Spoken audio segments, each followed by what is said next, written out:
Oh, hello. I, Zak Wolf, want to talk about how on this date 40 years ago, two big things happened regarding imaginary friends in the media. The Sesame Street Season 17 premiere, where the human adults finally saw once and for all that Mr. Snuffleupagus does exist, and the launch of the Bill Watterson comic strip Calvin Hobbes. Both were on November 18th, 1985. But let me go into further details on each. For the former, ever since Aloysius Snuffleupagus, aka Snuffy, debuted in 1971, it was a running gag where none of the adult human characters on Sesame Street believed Big Bird and just assumed he was an imaginary friend of his with a bunch of near misses happening. But kids on the street could see Snuffy and would even play with him. And sometimes other Muppet characters would see him, often with varying levels of belief. But by the early 80s, things were changing. The running gag of the adults refusing to believe Big Bird and Snuffy exists would discourage the viewing kids from sharing important things with their parents. And this was especially when the whole stranger danger movement was going on. Especially with something bad recently happening then at a New York City daycare center. Plus, the writers were running out of ideas on Snuffy just barely missing meeting the adult humans. The season 16 premiere, episode 1966, had some of the adults start to believe Big Bird that Snuffy is real. But episode 2096, the season 17 premiere, was when the adults finally see Snuffy for the first time, and they are awestruck.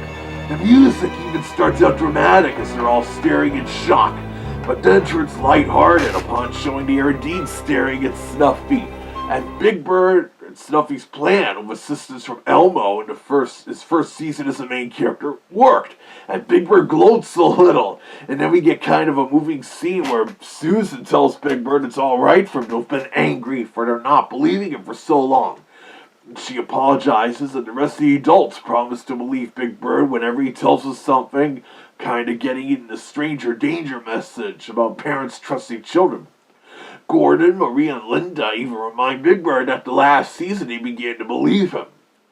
And so after that, just about everyone on the show would regularly interact with Snuffy, along with his little sister Alice Snuffleupagus.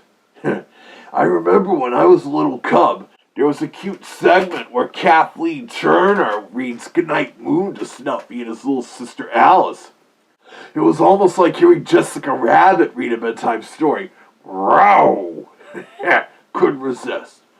But anyways, that same day the Sesame Street adults saw Mr. Snuffleupagus for the first time, Bill Watterson's famed comic strip Calvin Hobbes debuted. Originally, it ran in just 35 newspapers, and Watterson's hometown paper didn't even pick it up but for a couple months, so his job felt very abstract. But more and more papers got it. I recall the newspaper in my hometown picked up Calvin Hobbes around 1989.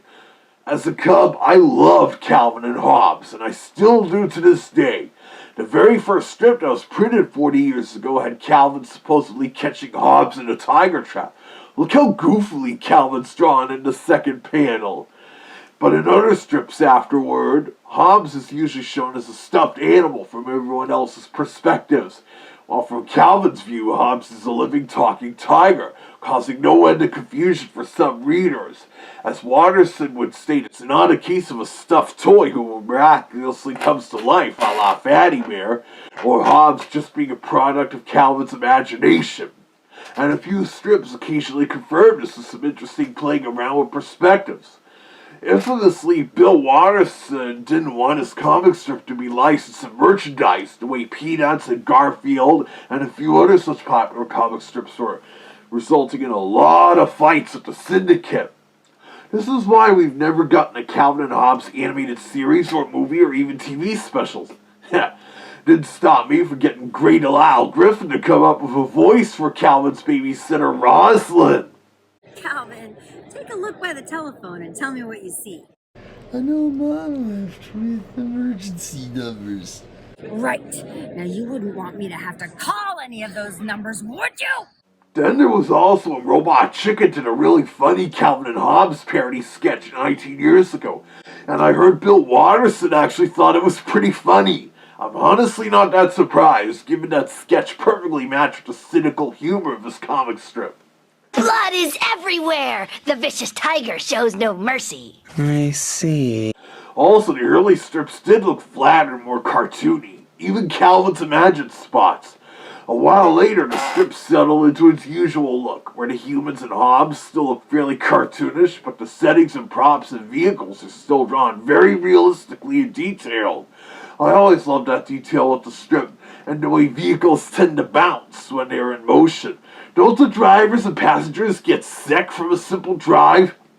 Heh, I bet you didn't know originally in the prototype stages of the strip, Calvin was initially going to be called Marvin and be the younger brother of the strip's originally intended main teenage character. But then the syndicate felt the little kid and his tiger would have better starring power.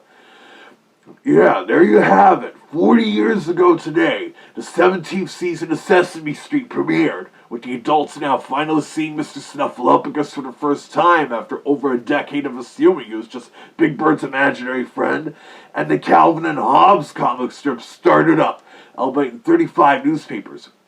Oh yeah, and it's also Mickey Mouse's 97th birthday, along with the 37th anniversary of Disney's Oliver comedy, Don Bluth's The Land Before Time, the 27th anniversary of Cartoon Network's The Powerpuff Girls, premiering its own series, and the 58th anniversary of the debut of later Looney Tunes character Merlin the Magic Mouse, as seen in my YouTube poops.